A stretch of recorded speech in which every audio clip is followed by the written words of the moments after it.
Minister Doocey is the MP for Waimakariri, as well as Minister for Mental Health, Minister for Youth, and the Associate Minister of Health, and a former member of the cross-party group on mental health and addiction. Holding these positions puts him in a prime position for actioning real support for young neurodivergent people. Remember, if you want to ask questions of the Minister now, please put them onto the Slido.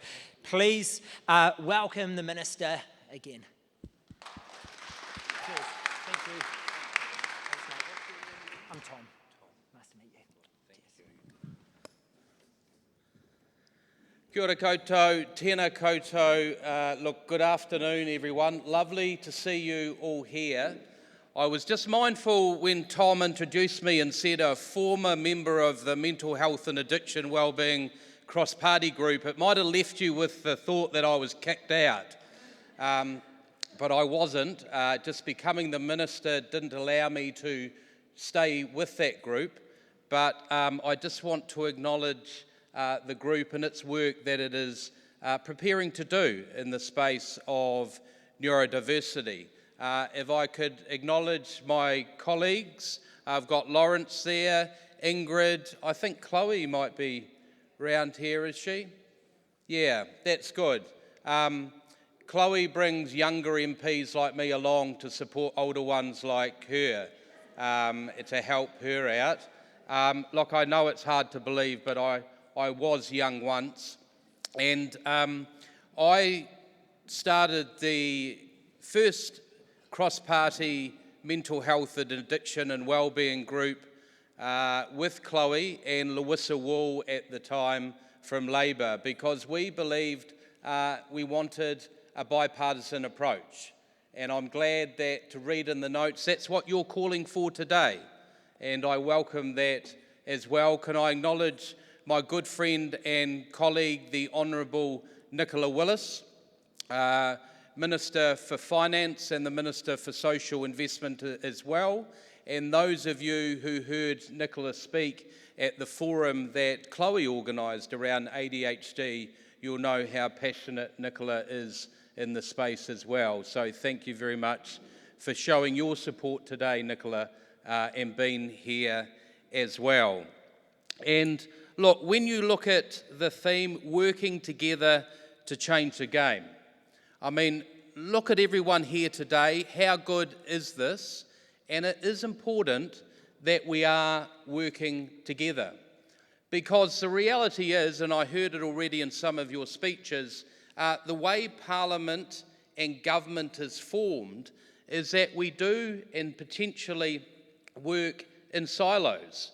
Government departments like education, health, disability, and social development. And what you are calling for today and driving us forward quite rightly with an issue like neurodiversity is for not only parliamentarians to work cross-party, but also cross-department. This is an area, quite frankly, we need a joined up all of government strategy. Oh, thank you. As a politician, it's not always you do get a clap. Sometimes there is other things said or thrown, so it is nice to be in a warm crowd. Hopefully that will last, depending on how good my speech is, I think. That might be the one as well. But look, I'm a what's called a consensus politician. I want to come together, and if that means at times I need to compromise, that's fine. Because what we want is enduring change, which is what we've heard you calling for today. And that's the reason we set up the cross-party group, because yes, Parliament is an adversarial space where we will disagree, but actually you might be surprised if you look past question time, there's a lot of things that we actually get together and work collaboratively on. And that's why I'm really excited that the cross-party group, and I'm keen to support them in the work around neurodiversity as well. Because we have heard your call. I read in the notes the comments that you've made, that things are piecemeal. They are subscale initiatives.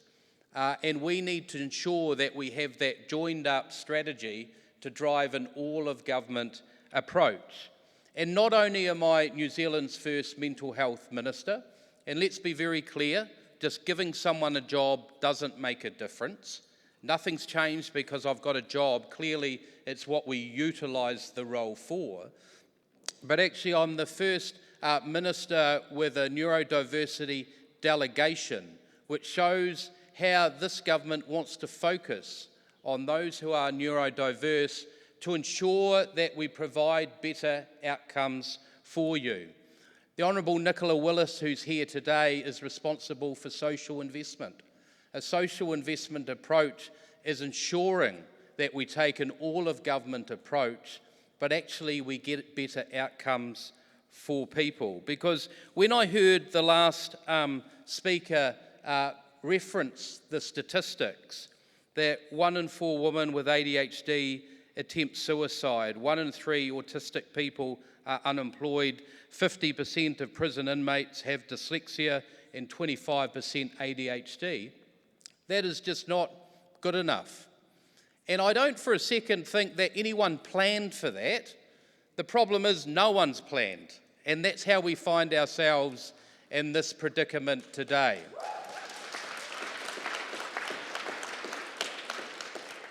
So it's not a slight on any previous governments, it's just we didn't think in this way before. And you are challenging us to think, aren't you? And to think in your way.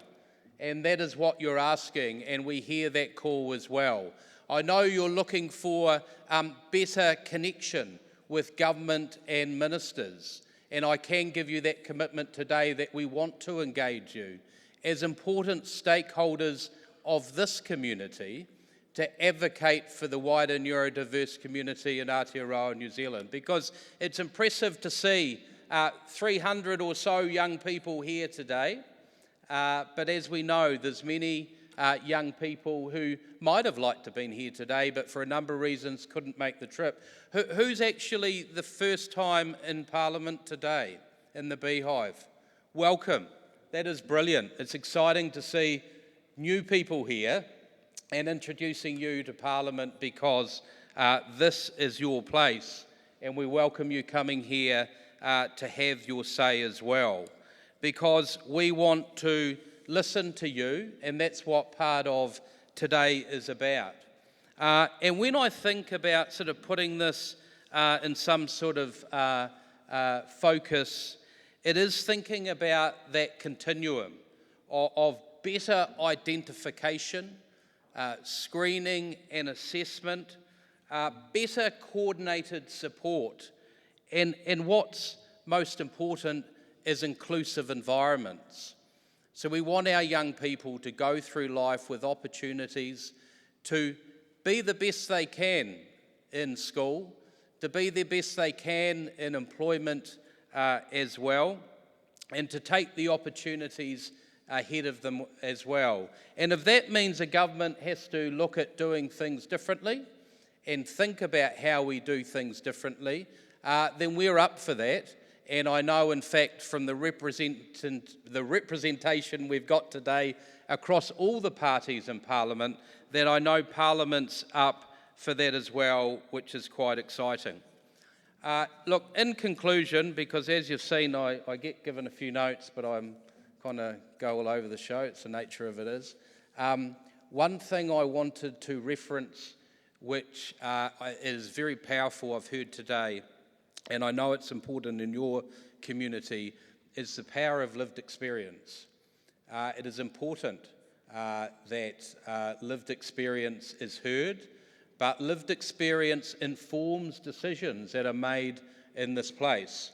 There's some very powerful speakers I've heard today about their lived experience, and there'll be many around the country who won't have the confidence. I had quite bad mental health issues when I was young because of a head injury. There's no way I would have had the confidence to get up at your age and deliver some of the speeches I've heard. And that's amazing. But we do need to focus on lived experience, and I want to acknowledge those who are brave enough to share their lived experience, Because the reality is, it is our shared experiences, it's our personal stories that bind us together and will take us forward. And I want to thank everyone here today, the Young Neurodiversity Champions, and everyone else who's had a part of creating a safe space and an inclusive space where people can feel like they can be themselves, but also they can feel they can tell their story and be heard and listened to as well. Look, I'll leave it there because I know there's probably some tough questions you want to ask myself and some of my colleagues as well, quite rightly too.